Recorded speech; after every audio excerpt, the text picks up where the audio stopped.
Hello student, YouTube के हमारे इस चैनल में आप सभी लोगों का स्वागत है। और आज के इस वीडियो लेक्चर में हम लोग पढ़ने वाले एक इम्पॉर्टेंट टॉपिक आवेश यानी विद्युत आवेश के मूलभूत गुण। ठीक है ना। तो आज हम आवेश के कुछ मूलभूत गुणों को पढ़ेंगे, उसके बारे में समझेंगे, जानेंगे कि किस किस टाइप का जो है आवेश जो है व्यवहार करता है। ठीक है ना। तो एक सबसे आसान उसका व्यवहार हम लोग पहले पढ़ेंगे, जबकि हमने इसके वीडियो लेक्चर में दूसरे वीडियो लेक्चर में जब हमने शुरू किया था तो बताया था, एक्सपेरिमेंट के थ्रू ये व्यवहार आया था कि हमने देखा था कि समान प्रकृति के अगर आवेश हैं यानी कि लाइक चार्जेस हैं तो उनमें प्रतिकर्षण होता है, और विपरीत प्रकार या प्रकृति के आवेश हैं तो उनमें आकर्षण होता है। यानी कि जो लाइक चार्ज है एक दूसरे को रिपल करते हैं और अनलाइक चार्ज एक दूसरे को अट्रैक्ट करते हैं। ठीक है ना। तो समान प्रकृति के आवेशों में प्रतिकर्षण तथा विपरीत प्रकृति के आवेशों में आकर्षण होता है। ठीक। तो दूसरा हमारा इसका इंपॉर्टेंट मूलभूत गुण होता है क्वांटीकरण का नियम। ठीक है ना। इसी को हम लोग कहते हैं आवेश की परमाणुकता, और उसी में हम लोग जान लेंगे कि मूल आवेश किसे कहते हैं। ठीक है ना। क्वांटाइजेशन ऑफ चार्ज, इसको अंग्रेजी में हम बोले तो क्वांटाइजेशन ऑफ चार्ज। तो देखिए, क्वांटाइजेशन ऑफ चार्ज का मतलब होता है कि प्रकृति में जो पहले हम लोग मूल आवेश समझ लेते हैं। क्या होता है कि प्रकृति में सबसे न्यूनतम आवेश जो होता है, प्रकृति में न्यूनतम आवेश जो होता है वो इलेक्ट्रॉन और प्रोटॉन के आवेश के बराबर ही संभव है। प्रकृति में सबसे न्यूनतम आवेश जो इलेक्ट्रॉन पे चार्ज होता है, जो प्रोटॉन पे चार्ज होता है, उसी के बराबर होता है। सबसे छोटा चार्ज, उससे छोटा चार्ज अभी तक संभव नहीं है संभव, लेकिन उनका अस्तित्व तो बाहर नहीं है, उसका अस्तित्व जो है नाभिक के अंदर है, न्यूक्लियस के अंदर है। ठीक है ना। बाहर स्वतंत्र रूप से सबसे छोटे आवेश का अस्तित्व जो है उसको हम लोग मूल आवेश कहते हैं, जो इलेक्ट्रॉन या प्रोटॉन के आवेश के बराबर होता है। अभी आगे हम लोग बात करेंगे कि इसका मान किसने निकाला था, किस प्रयोग द्वारा, तो बाद में पढ़ेंगे। ठीक है ना। उसी को हम लोग मूल आवेश कहते हैं, और मूल आवेश को स्मॉल ई से प्रदर्शित किया जाता है। मूल आवेश को स्मॉल ई से प्रदर्शित किया जाता है, जिसका मान किस वैज्ञानिक निकाला था, कब निकाला था, उसके बारे में हम बाद में चर्चा करेंगे। तो अभी इसको मूल आवेश कहते हैं। ठीक है ना। तो न्यूनतम आवेश इलेक्ट्रॉन अथवा प्रोटॉन के आवेश के बराबर होता है। प्रकृति में सबसे न्यूनतम आवेश इलेक्ट्रॉन अथवा प्रोटॉन के आवेश के बराबर होता है। इसे स्मॉल ई से प्रदर्शित करते हैं और इसे मूल आवेश कहते हैं। ठीक है ना। ये वाली बात थोड़ा सा आप बाद में लिख सकते हैं।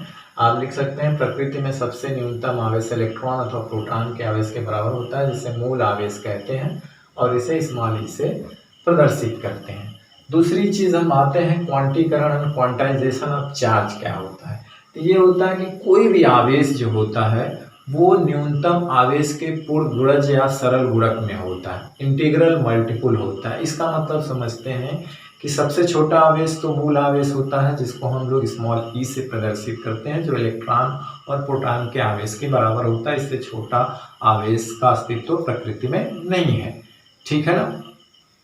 लेकिन उसके बाद जितने भी आवेश होते हैं किसी वस्तु पे, वो मूल आवेश का पूर्ण गुणज होते हैं, यानी कि सरल गुणक होते हैं। मतलब ये होगा कि पूर्ण गुणज का मतलब होता है कि जब कुछ किसी वस्तु पे आवेश ई होगा या 2e होगा या 3e होगा या 4e होगा या 5e होगा, मतलब 1e 2e 3e 4e 5e 7e plus में हो सकता है, या -1e -2e -3e -4e, इस तरह का आवेश किसी वस्तु पे पाया जाता है।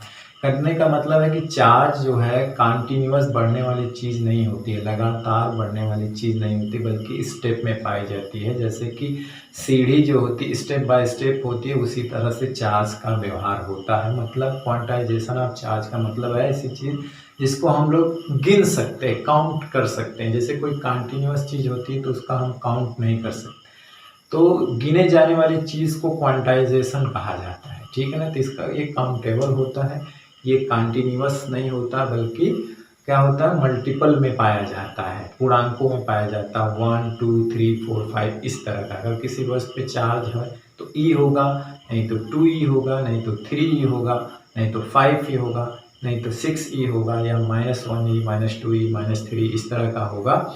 कंटिन्यूअस नहीं होगा, नहीं, जैसे कि ई के बाद हाफ ई, 1/2 ई, 3/2 ई, है ना, इस तरह का चार्ज पॉसिबल नहीं होता है। तो चार्ज के इस तरह के व्यवहार को हम आवेश की परमाणुकता कहते हैं, या क्वांटीकरण या क्वांटाइजेशन ऑफ चार्ज कहते हैं। ठीक है ना, क्वांटाइजेशन ऑफ चार्ज कहते हैं। तो कहते हैं कि इसमें कोई भी आवेश, मूल आवेश ई का पूर्ण गुणज होता है अथवा कोई सरल गुणक होता है। आवेश के इस व्यवहार को आवेश की परमाणुकता, जिसको हम लोग क्वांटीकरण या क्वांटाइजेशन यानी क्वांटाइजेशन ऑफ चार्ज आगे लिख सकते हैं, कहते हैं। ठीक है ना, कहने का मतलब है कि किसी वस्तु पे अगर हम चार्ज होगा तो ई होगा, या तो 2e होगा, या तो 3, या तो 4e, या तो 5e, या तो -e, -2e, -3e, -4e, इस तरह प्लस माइनस में होगा। ठीक है ना, हाफ ई, 3/2e, है ना, मतलब इस तरह का फ्रैक्शन में भिन्नात्मक चार्ज नहीं पाया जाता, उसका कोई अस्तित्व नहीं होता है जिसको हम क्वार्क्स बोलते हैं, लेकिन उसका अस्तित्व बाहर स्वतंत्र रूप से नहीं होता है, बल्कि वो नाभिक के अंदर उसका एक्सपेरिमेंटल प्रूफ हुआ है, लेकिन बाहर स्वतंत्र रूप से नहीं पाया जाता है। ठीक, तो इस तरह के व्यवहार को हम आवेश की परमाणुकता कहते हैं, या क्वांटाइजेशन ऑफ चार्ज या क्वांटीकरण कहते हैं। ठीक है ना, इसीलिए इसको क्वांटीकरण का नियम कहते हैं। ठीक, अब देखो, किसी वस्तु में उपस्थित आवेश की मात्रा को स्मॉल q से या कैपिटल Q से प्रदर्शित किया जाता है। आवेश की मात्रा को, किसी वस्तु में उपस्थित आवेश की मात्रा को आप स्मॉल q से आप दिखा सकते हैं या कैपिटल Q से दिखा सकते हैं। ठीक है ना, अर्थात किसी वस्तु पे उपस्थित आवेश की मात्रा आप इसे इस्तेमाल करें चाहे इसे इस्तेमाल करें, किसी को तो ये होती है। किसी वस्तु पे उपस्थित आवेश की मात्रा इससे कैलकुलेट की जाती है, जहाँ पे n क्या है, पूर्णांक है, 1 2 3 4, यानी +-1 +-2 +-3, या -1 -2 -3 हो सकता है, या +1 +2 +3 हो सकता है। तो माइनस इलेक्ट्रॉन के लिए होगा और प्लस प्रोटॉन के लिए, यानी पॉजिटिव चार्ज के लिए प्लस, नेगेटिव चार्ज के लिए माइनस। तो यहाँ पे प्लस माइनस का ही मतलब है कि अगर प्रोटॉन है तो प्लस और इलेक्ट्रॉन है तो माइनस। तो यहाँ पे ई जो है इलेक्ट्रॉनों या प्रोटॉनों की संख्या जो भी होगी, धन आवेशों या ऋण आवेशों की संख्या, जबकि हमने यहाँ पे लिख दिया है इलेक्ट्रॉनों की संख्या, और ई है एक इलेक्ट्रॉन या एक प्रोटॉन पर आवेश, एक इलेक्ट्रॉन एक प्रोटॉन का आवेश। ठीक है ना, ये लगातार बढ़ने वाली राशि नहीं होती है, क्योंकि इसका विभाजन नहीं किया जा सकता। हमने कहा ना कि ई होता है लेकिन 1/e नहीं, मतलब इसका विभाजन नहीं होगा। इसके बाद डायरेक्ट 2e होगा। अगर किसी वस्तु पे चार्ज होगा तो e होगा, नहीं तो 2e होगा, 3 होगा, बीच वाला चीज पॉसिबल नहीं। तो ये लगातार बढ़ने वाली चीज नहीं है, क्योंकि इसका विभाजन नहीं होता। ठीक है ना, तो ये है क्वांटीकरण का नियम। ठीक, और ये फार्मूला याद रखेगा, इसमें बहुत सारे न्यूमेरिकल भी पूछे जाते हैं। हम बात करते हैं दो और महत्वपूर्ण, उसका मूलभूत गुण क्या है, इसके बाद हम तीसरी बात करते हैं। तो तीसरा है आवेश के जुड़ने का नियम, यानी आवेश की योज्यता का नियम, यानी additive nature of charge. Additive nature of charge का मतलब होता है आवेश के जुड़ने का नियम, या इसकी कोई योज्यता का नियम, आवेश के योज्यता का नियम है। इसके बाद हम लोग चौथा पढ़ेंगे आवेश के संरक्षण का नियम। ठीक है ना, आवेश जो है वो संरक्षित रहता है, संरक्षण का मतलब हम लोग जानते हैं। ठीक है ना, तो पहले चलते हैं। तीसरा क्या है, आवेश के जुड़ने का, इसी को हम लोग कहते हैं योज्यता का नियम, मतलब है एडिटिव नेचर ऑफ चार्ज। इसका मतलब क्या होता है कि किसी वस्तु पर जो उपस्थित कुल आवेश है, ठीक है ना, किसी वस्तु पे उपस्थित जो कुल आवेश होता है, वस्तु पे उपस्थित अलग अलग का मतलब है कि उस पर कुछ धन है कुछ ऋण है, तो यानी कि धन ऋण आवेशों का जो बीजगणितीय योग होगा उसके बराबर होता है। यानी किसी वस्तु पे उपस्थित कुल आवेश वस्तु पे अलग अलग उपस्थित आवेशों के बीजगणितीय योग के बराबर होता है। अलग अलग उपस्थित का मतलब होता है कि कुछ मान लीजिए उस पर धन आवेश है, कुछ ऋण आवेश है, तो उनका जो बीजगणितीय योग ही वस्तु पे उपस्थित कुल नेट आवेश होता है। बीजगणितीय योग का मतलब होता है कि हम उनको चिन्हों के साथ जोड़ेंगे, यानी कि प्लस को प्लस लेंगे, माइनस को माइनस लेंगे और प्लस माइनस का योग करेंगे, यानी चिन्हों के साथ जुड़ने वाले नियम को हम लोग कहते हैं बीजगणितीय योग। ठीक है ना, तो ये है कि किसी वस्तु पर उपस्थित कुल आवेश वस्तु पे उपस्थित अलग अलग यानी धन और ऋण आवेशों के बीजगणितीय योग के बराबर होता है। मान लेते हैं, सपोज करेंगे यदि किसी वस्तु पर +4e है, +7e, +3 -3 -2e आवेश उपस्थित हैं। ठीक है। अभी हमने बता दिया था कि सबसे छोटा आवेश ई होता है, और अगर बस उस आवेश होगा तो उसका पूर्वगुणज होगा। तो देखिए +4e का मतलब +4e है, पॉजिटिव चार्ज है, माइनस का मतलब नेगेटिव चार्ज है।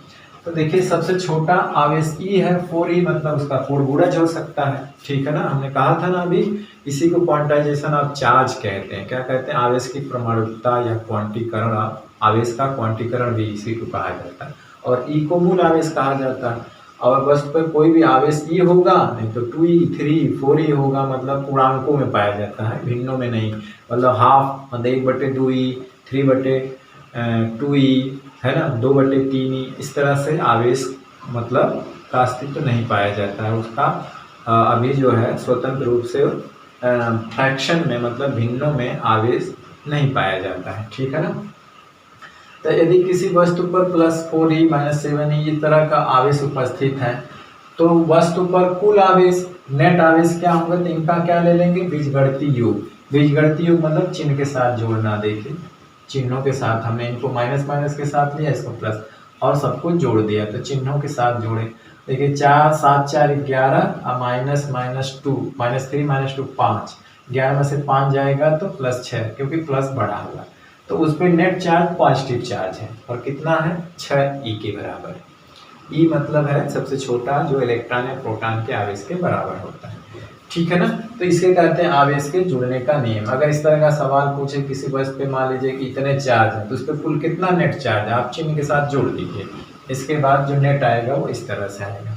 फिर सबसे महत्वपूर्ण है कि चौथा है आवेश संरक्षण का नियम।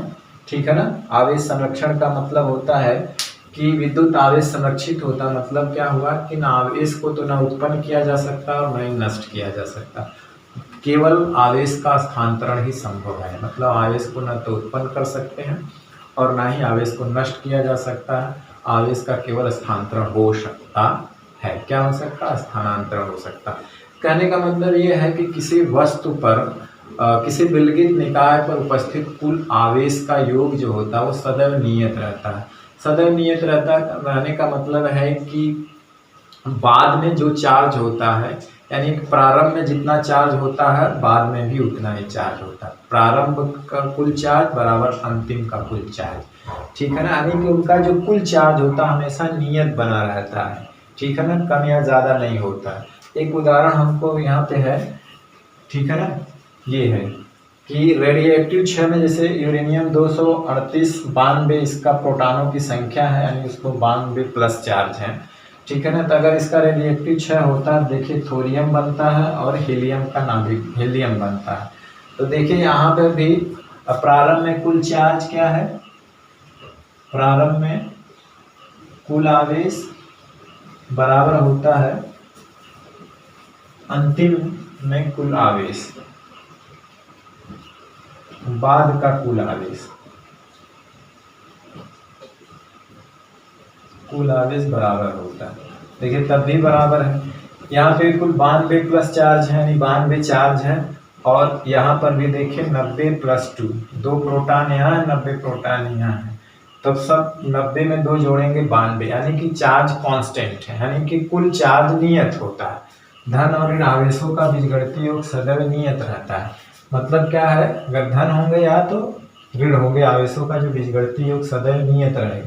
प्रारंभ में जितना चार्ज थे बाद में भी उतना ही चार्ज है, यानी कि आवेश जो है संरक्षित रहता है। संरक्षण का मतलब ये हुआ कि शुरू में कितना चार्ज है और बाद में कितना चार्ज है। देखिए शुरू में भी 92 है और लास्ट में भी 92 है, 90 + 2। ऐसा नहीं कि यहाँ 92 है तो यहाँ कम हो गया, 90 रह गया या 91 रह गया या 93 हो गया, ऐसा नहीं।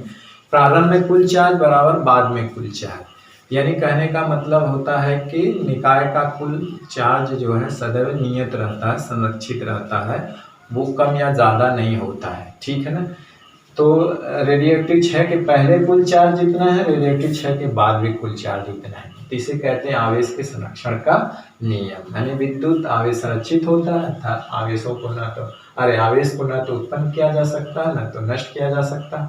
आवेश का केवल स्थानांतरण हो सकता है। किसी विलगित निकाय का कुल आवेश अर्थात धन और ऋण आवेशों का बीजगणितीय योग सदैव नियत रहता है। जैसे एक एग्जाम्पल और लिए कि धन ऋण कंफ्यूजन न हो, यहाँ पे सिर्फ प्रोटॉन ही थे, जैसे मान लीजिए ये सोडियम परमाणु है, तो परमाणु यहाँ पे कोई चार्ज नहीं है, तो कहने का मतलब जितने प्रोटॉन है उतने ही इलेक्ट्रॉन प्रोटॉन एक दूसरे को न्यूट्रल किए हैं। लेकिन मान लीजिए इससे एक इलेक्ट्रॉन निकल गया, तो जितना एक इलेक्ट्रॉन निकल गया, तो जब ये इलेक्ट्रॉन निकल गया तो उस पर एक प्रोटॉन बढ़ गया ना, पहले बराबर थे, इलेक्ट्रॉन निकल गया तो किसकी संख्या ज्यादा होगी, प्रोटॉन की। कितनी, ए, क्योंकि एक ही इलेक्ट्रॉन गया है तो उस पर एक पॉजिटिव चार्ज आएगा। अब यहाँ पे देखिए चार्ज जो है बाद प्रारंभ में जितने थे बाद में उतने ही, इसका मतलब आवेश क्या है, संरक्षित है। ठीक है ना। आवेशों का कुल बीजगणितीय योग क्या है, नियत है। शुरू में भी जीरो है, बाद में भी जीरो है, नियत है।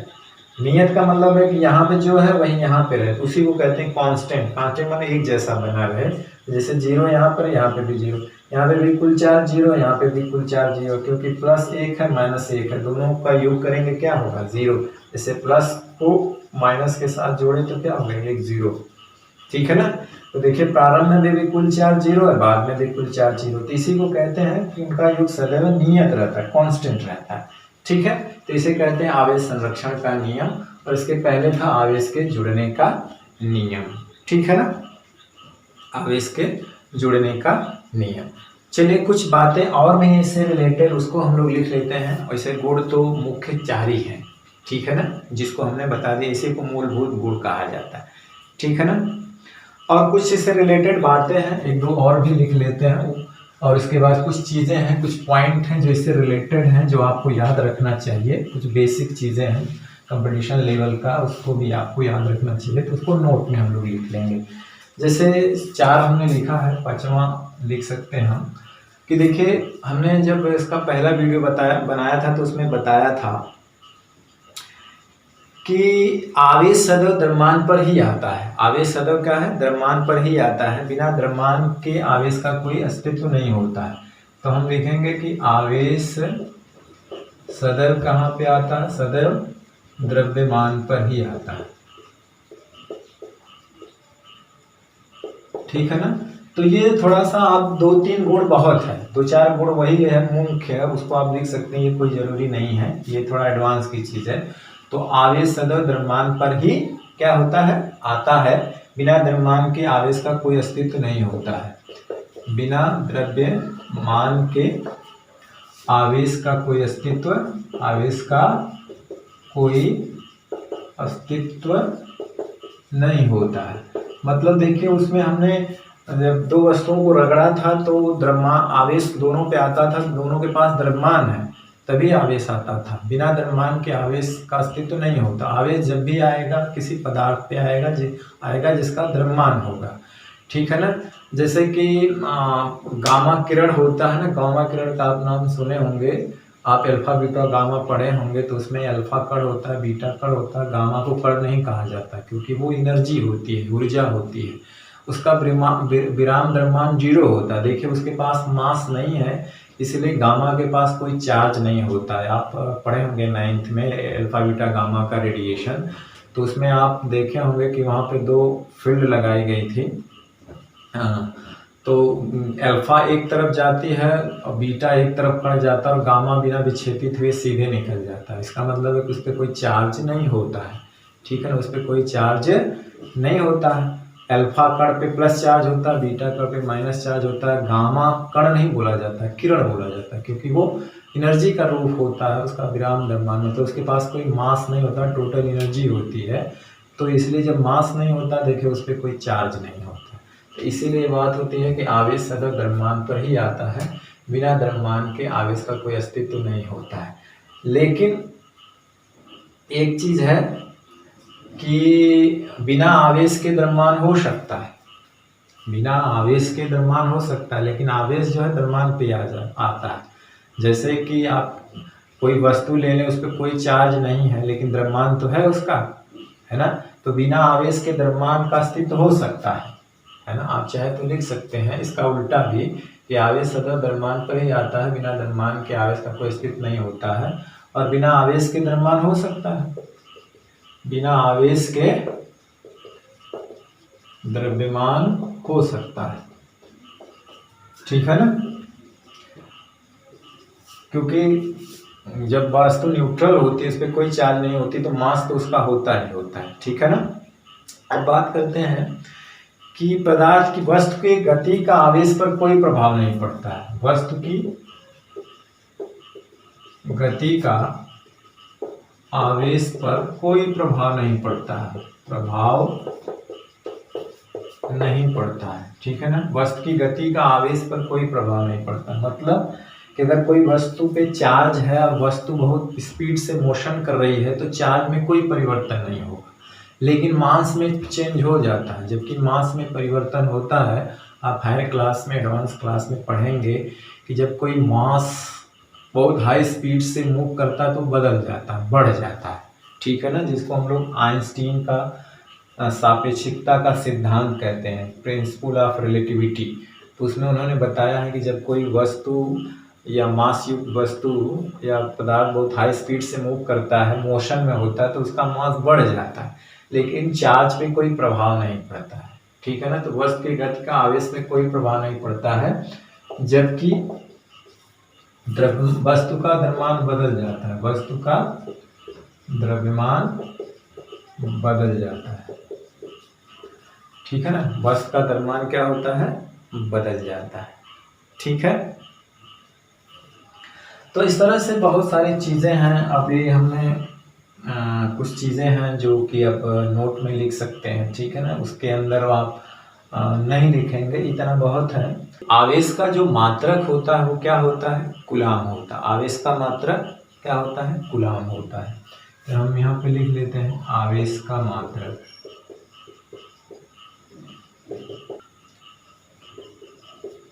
आवेश का एसआई पद्धति में क्या मात्रक होता है, कूलाम में नापा जाता है, कूलाम होता है। क्या होता है, कूलाम होता है। और ये आवेश का सबसे बड़ा मात्रक होता है, ये आवेश का बड़ा मात्रक होता है, ठीक है ना। व्यवहार में छोटे मात्रक जैसे मिली कूलाम है ना, micro coulomb, micro coulomb, nano coulomb उपयोग में लाया जाता है। क्योंकि एक कूलाम आवेश किसी वस्तु को नहीं दिया जा सकता, तो इसलिए कूलाम बहुत बड़ा मात्रक होता है आवेश का। अभी आगे पढ़ेंगे और डिटेल में, तो इसको आगे चल के हम लोग पढ़ेंगे इंटर में। तो इसलिए हम लोग व्यवहार में एक सवालों में देखेंगे तो माइक्रो कूलाम, मिली कूलाम, नैनो कूलाम का प्रयोग किया जाएगा। जैसे 1 मिली कूलाम को ऐसे लिखते हैं तो 10⁻³ कूलाम होगा, और उसी तरह से 1 माइक्रो कूलाम यानी 10⁻⁶ कूलाम, 1 नैनो कूलाम होगा तो इसको 10⁻⁹ कूलाम होता है, ठीक है ना। तो ये व्यवहार में छोटे मात्रक हम लोग प्रयोग करेंगे, ठीक है ना। और सीजीएस पद्धति में भी इसके मात्रक होते हैं, जिसको हम लोग स्टैट कूलाम कहते हैं, फ्रैंकलिन कहते हैं, ठीक है ना। और कमर्शियल यूनिट इसका है फैराडे, है ना। आवेश का मात्रक फैराडे होता है, तो कमर्शियल यूनिट है, तो भी हम लोग बाद में पढ़ेंगे। आपके इस लेवल पे इतना ही जानिए कि आवेश का जो एसआई पद्धति में मात्रक होता है वो कूलाम होता है, ठीक है ना। और ये बड़ा मात्रक होता है, व्यवहार में हम लोग छोटे मात्रक यूज करते हैं, ठीक है ना। क्या करते हैं, यूज करते हैं, ठीक। चलिए, तो अब कुछ चीज़ें हैं जिसको हम लोग नोट में लिख लेते हैं, ठीक है ना। कुछ इससे रिलेटेड बातें हैं जिसको हम लोग बताते हैं, ठीक है। चलिए, हालांकि इससे रिलेटेड तो बहुत सारी बातें हैं, लेकिन कुछ कुछ इम्पोर्टेंट बातें हैं जिसको हम लोग लिखते हैं। तो देखिए, किसी वस्तु के आवेशित होने का वास्तविक प्रमाण प्रतिकर्षण होता है ना। किसी वस्तु के आवेशित होने का वास्तविक प्रमाण जो है वो प्रतिकर्षण होता है, होता है। यानी कि प्रतिकर्षण से पता चलता है कि सामने वाली वस्तु आवेशित है, आकर्षण से नहीं, ठीक है ना। प्रमाण क्या होता है, प्रतिकर्षण होता है। अब जैसे क्या है कि हम कोई आवेशित अगर वस्तु है तो सामने वाली वस्तु को सदैव अट्रैक्ट करती है। जैसे किसी वस्तु पे अगर चार्ज है तो सामने वाली वस्तु को अट्रैक्ट करती है। हमने शुरू में बताया था कि हमने अगर सूखे बालों से कंघे को रगड़े, ठीक है, कंघे को क्या करें, रगड़े, तो कागज़ को अट्रैक्ट करता है। तो कागज़ पे तो कोई चार्ज है नहीं, तो उसको भी तो अट्रैक्ट करता है। तो उसका रीज़न क्या होता है, उस घटना को हम लोग कहते हैं प्रेरण कहते हैं, इंडक्शन कहते हैं। आवेशन की विधियाँ होती हैं, प्रेरण, चालन, घर्षण। तो हमने घर्षण पढ़ा है, आवेशन और चालन जो है इंटर में पढ़ेंगे। तो जब दो वस्तुओं को रगड़ते हैं तो आवेशित हो जाती है, तो ये घर्षण कहलाता है। तो रगड़ने से दोनों पे चार्ज हो जाता है, एक पे प्लस आता है, एक पे माइनस। लेकिन जब हम कंघे को रगड़ते हैं तो बाल आवेशित होता है, कंघी आवेशित होती है, कंघा आवेशित होता है। कागज़ तो आवेश रहित है, लेकिन उसके पास ले जाते हैं तो कागज़ अट्रैक्ट हो जाता है। तो कागज़ पे भी प्रेरण के कारण क्या हो जाता है, चार्ज आता है। अभी हम लोगों ने पढ़ा है कि प्लस प्लस में प्रतिकर्षण और प्लस माइनस में आकर्षण होता है। तो देखिए, मान लीजिए कंघे पे प्लस चार्ज है और एक कागज़ है, यहाँ पे कागज़ है और इस पर कोई चार्ज नहीं है, फिर भी इसको अट्रैक्ट करता है। तो क्या होता है कि प्लस के वजह से कागज़ में प्लस माइनस बराबर मात्रा में होते हैं, इसलिए न्यूट्रल है, ठीक है ना, क्या है, न्यूट्रल है, इस पर कोई चार्ज नहीं। तो प्लस आने से क्या होता है, प्रेरण हो जाता है। प्रेरण से क्या होता है कि ये प्लस को प्रतिकर्षण होता है दूर भेज देता है, प्लस इधर भेज देता है और माइनस को अपनी तरफ खींच देता है। इसलिए कागज में इस तरह का आवेश आ जाते हैं, एक तरफ माइनस माइनस हो जाता है और एक तरफ प्लस प्लस हो जाता है।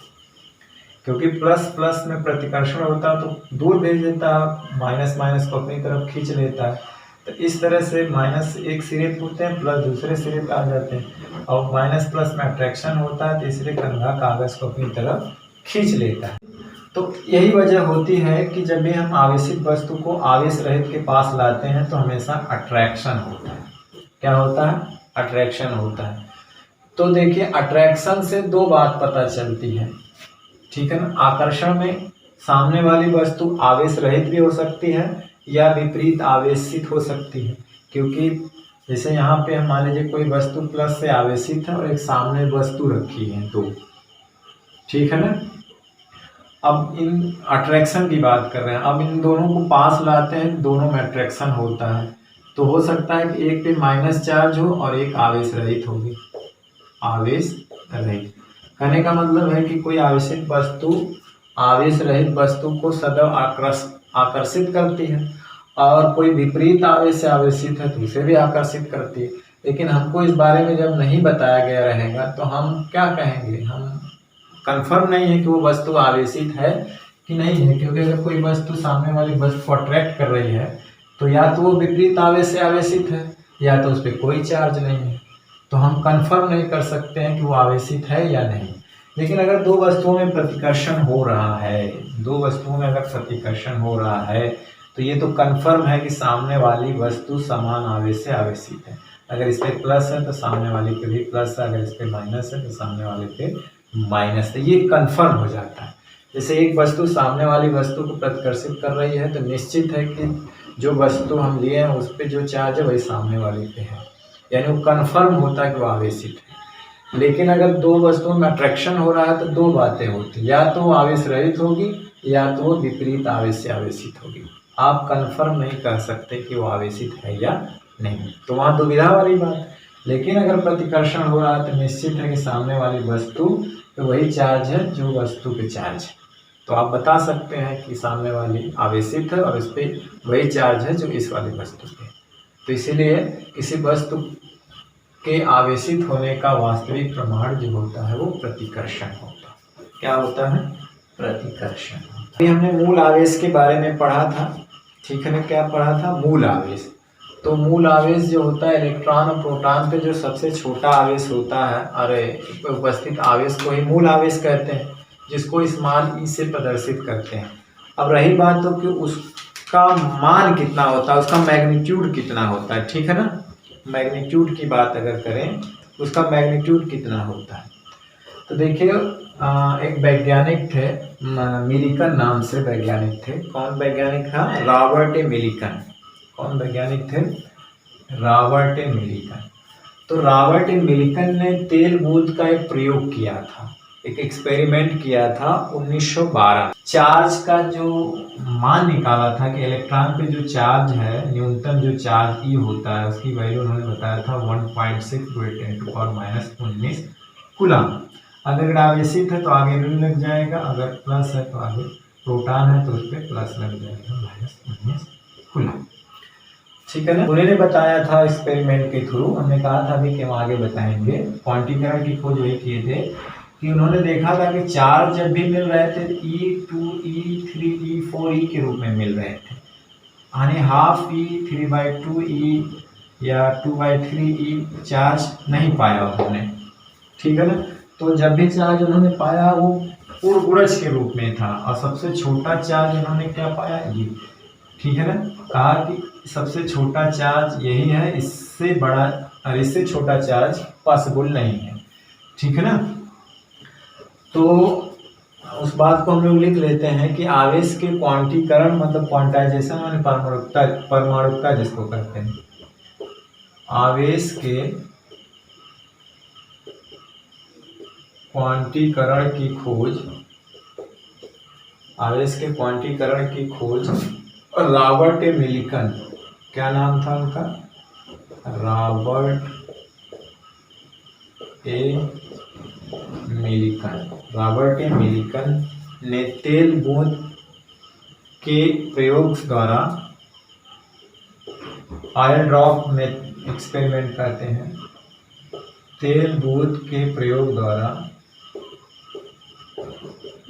1912 में की थी। ठीक है ना। 1912 में की थी। इनके अनुसार